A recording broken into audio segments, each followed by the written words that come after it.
It's time. Welcome, everybody. It is a Monday in high school football, which means we have rankings. Today, this is Class 1A. Again, we have videos for every single class. If you're looking for a different class or just want to learn more about a different class that your favorite team might not be in, be sure to tune into those. We appreciate you guys for watching. Again, my name is Cade Nissen. I don't make these rankings. We just have a team of rankers. I'm simply the middleman. I'm reading their descriptions. I'm trying to make sense for you guys, but be sure to leave a comment if you think your team deserves a higher rank or if you agree disagree with anything. But without further ado, let's get right into it. Again, we've got Class 1A, as you can see, starting with 16 through 11. At number 16, Trainer, they beat Tri-Center 35-6 to stay in the top 16. They'll hold down that spot at number 16. At number 15, Applington Parkersburg. Now they lose to number 1 Grundy Center 31-7, so they will hold down the 15 spot this week. Sumner Fredericksburg, they hold down number 14. They beat North Fayette Valley 27-14. At number 13, Columbus Catholic, these guys move up a spot after beating Durant 56-22. And Denver at number 12, they hold down this spot, same as last week. They beat Wapsie Valley 39-18. Now West Sioux, they were top 5. They fall. They take a pretty heavy hit after kind of getting punched in the mouth by Boyden Hull Rock Valley. That score was 39-6. So West Sioux, they'll stay in our top 16, but they're going to take a little bit of a demotion all the way back down to number 11. But without further ado, let's get into our top 10, and we've got some significant movement here. At number 10, OABCIG.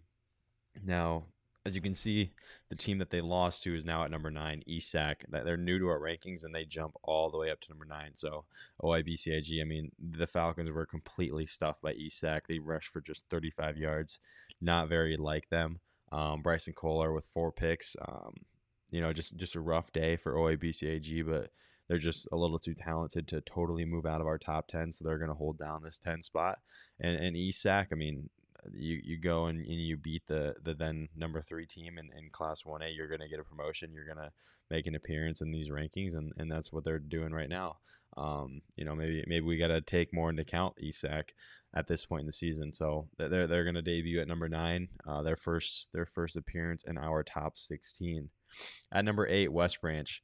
Again, back-to-back teams where these schools played last week. West Branch and Dike New Hartford holding down 8-7, and West Branch they fell in the 9-7 loss to Dike, again, this game, another one that could have gone either way, but it just didn't. So they're going to hold down the 8 spot. Again, still a really good team. They actually move up a spot just because of how competitive this game was and how talented these two squads are, and that's leading into our number 7 team, Dike New Hartford. They move up 3 spots. I mean, they lose in week 1 to Grundy Center 7-6, I believe, and now they win against Dike New Hartford 9-7. So 2 really quality games for Dike New Hartford right off the rip, and our Class 1A ranker is taking that into account, and they're moving up. I mean, their offense is kind of struggling to score. You'd like to see a little bit more production out of their offense, but as far as defense goes, you hold the number 8 team to 7 points and the number 1 team in week 1 to 7 points. It's pretty impressive, and that's a Grundy Center team with a lot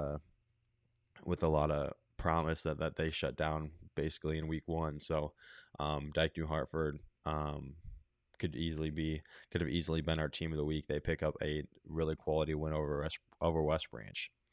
At number 6, South Hamilton. They move up 5 spots. Besides East County, this is our biggest jumper this week. The Eagles, they got a boost from a 48-13 win behind an offense that will surely hit 500 yards at some point this season. They're capable of a touchdown at any moment from Nick Seversiki. I apologize if I'm not saying that correctly, but he had 186 yards and 2 touchdowns. So South Hamilton, our biggest jumper, they not only jump into our rankings, they jump into the top 10 at the number 6 spot, and they're just going to continually look to climb. But without further ado, let's get into our top 5. Again, we've got more movement. We got new teams debuting in our top 5, starting with AHSTW. They jump up 3 spots, and there's absolutely no stopping them in a 41-7 win over Riverside. Their second blowout so far, so they're gonna jump up, and they're gonna make that debut inside our top 5. At number 4, Underwood, they move up one spot. They had a close call last week with a very quality Van Meter team. Tough loss for them, but they bounce back. They get a nice little comeback win at Kemper Catholic last week. Again, another team a class above them. So Underwood, 2 weeks and 2 games against teams bigger than them, and they are 1-1 at this point. Nice win. Garrett Louette at quarterback for Underwood. Mason Boothby, they just Jack Van Foss, and they got stars all around that squad, and they're going to be a tough out. And these early games against teams bigger than them are just gonna battle test them for later in the year. But how about Pele Christian talking about beating a team bigger than you? I believe PCM was bigger than them. And they get a comeback win following a blowout in week 1. The Eagles were led by 3 touchdowns and 15 tackles from Benny Skurs, who's established himself well so far. Again, Pele Christian beat PCM, I believe it is. PCM, I believe, is a 2A school. If I'm not mistaken, that should be. Yep, they were at number 7 last week in 2A. So PCM at number 9 this week in 2A. So how about Pele Christian beating a top 10 school in Class 2A? Congrats to them.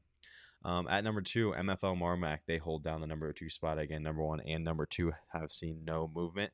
Not many teams can win while just completing 3 passes, but that's what the Bulldogs do. They're going to pound the rock, and they did so, chewing clock and controlling a 34-17 win over a pretty rich walk-on. That's a school that has a lot of football history, so a nice quality win for MFL Marmac, Wyatt Powell and company. They're going to be tough to beat this year, and they're going to hold down the number 2 spot yet again.